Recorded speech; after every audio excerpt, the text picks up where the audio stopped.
Now, Bruce, just look right into the camera lens right here and tell us your name, your age, and where you were born.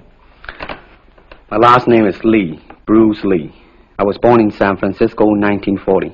I'm 24 right now. And you worked in motion pictures in Hong Kong? Yes, since I was around 6 years old. And when did you leave Hong Kong? 1959, when I was 18. I see. Now look over to me, Bruce, as we talk. I understand you just had a baby boy? Yeah. And you've lost a little sleep over it, have you? 3 nights. And tell the crew what time they shoot the pictures in Hong Kong.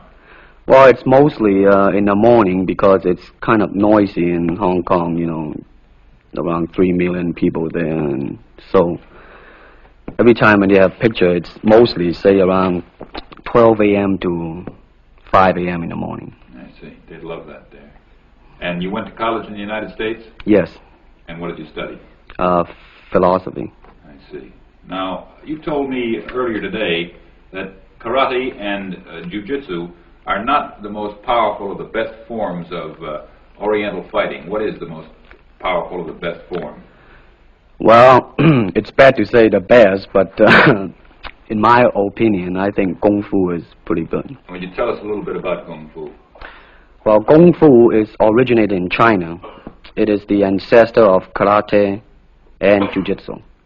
It's more of a complete system, and it's more fluid. By that I mean it's more flowing. There is continuity in movement instead of one movement, two movement, and then stop. Would you look right into the camera lens and explain the principle of the glass of water as it applies to Kung Fu? Well, Kung Fu, the best example would be a glass of water. Why? Because water is the softest substance in the world, but yet it can penetrate the hardest rock or anything, granite, you name it. Water also is insubstantial. By that I mean you cannot grasp hold of it. You cannot punch it and hurt it. So every Kung Fu man is trying to do that, to be soft like water and flexible and adapt itself to the opponent. I see. What's the difference between a Kung Fu punch and a karate punch? Well, a karate punch is like an iron bar, whang. A Kung Fu punch is like an iron chain with an iron ball attached to the end, and it go whang, and it hurt inside. Okay. Now we're going to cut, and in just a second we'll have you stand up and show us some Kung Fu and some movements in Kung Fu. Okay. Cut. Got it. Test X2, take 1. Please. Now look directly into the camera, Bruce. Directly at it. And now give me a 3/4 this way. And hold it. And give me a profile that way, all the way. Good. Hold it. Now come back to a profile on the other side. And hold that. Give me a 3/4 on that side. And then give me right into the camera again. All right. Now the camera will pull back.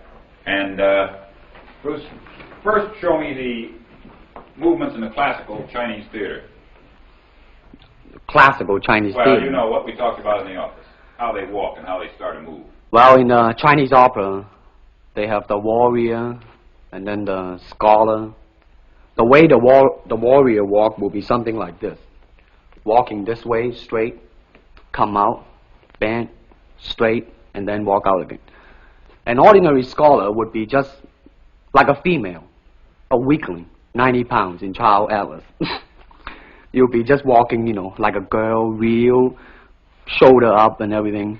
So by the way they walk, you can immediately tell who they Right, what character they represent. Now, show us some Kung Fu movements. Well, it is hard to show it alone, but I will try to do my best. All right, maybe one of the fellows will walk in. You want to walk Yeah, in? it would be... Go ahead. Go ahead. Go ahead. Come on, lady. Okay.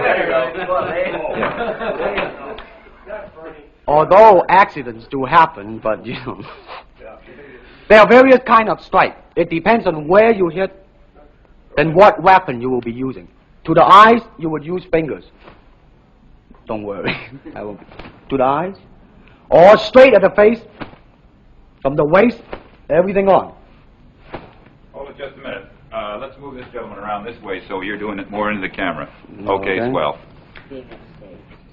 And then there is band arm strike, using the waist again into a back fist.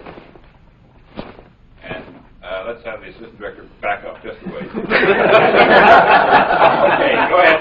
Continue. And then, of course, Kung Fu is very sneaky. You know, the Chinese, they always hit low. From high, go back to the groin. Don't worry. Now turn around the other way, would you, Bruce? Oh, okay. Yeah. And, What do you want him to yes. do? Oh, cross These the are camera just forward. natural reactions. That's Right, it. right. That All is right. natural Right into the camera. Cheat into the camera a little bit and show this again. All right. Go ahead. There is the finger jab. There is the punch. There is the back fist and then low. Of course, then they use leg straight at the groin or come up. Or, if I can back up a little bit, they start back from here and then come back. All right. It's kind of worry. He has nothing to worry about. Now, No. once again, show us how a good Kung Fu man would very coolly handle it and walk away, rather than get involved in a series of actions. Cut it. Sound. Okay.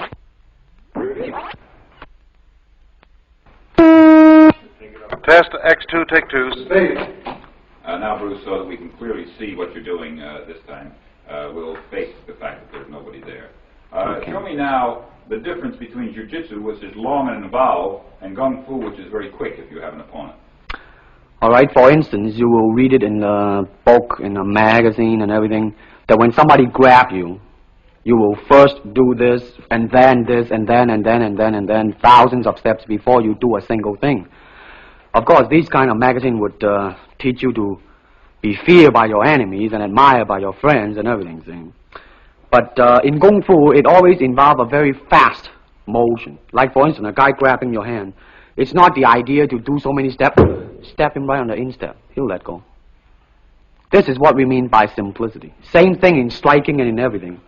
It has to be based on a very minimum motion so that everything would be directly expressed.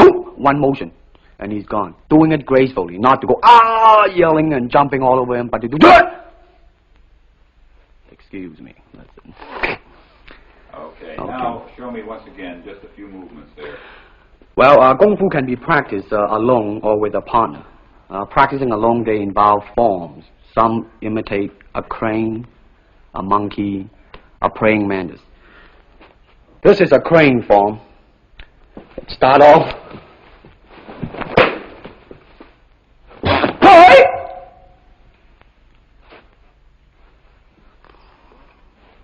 This is one of the movement involved.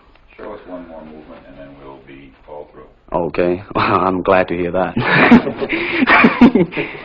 They have the tiger that start like a tiger, using claw to claw the face, or the beak of the crane to the eyes move.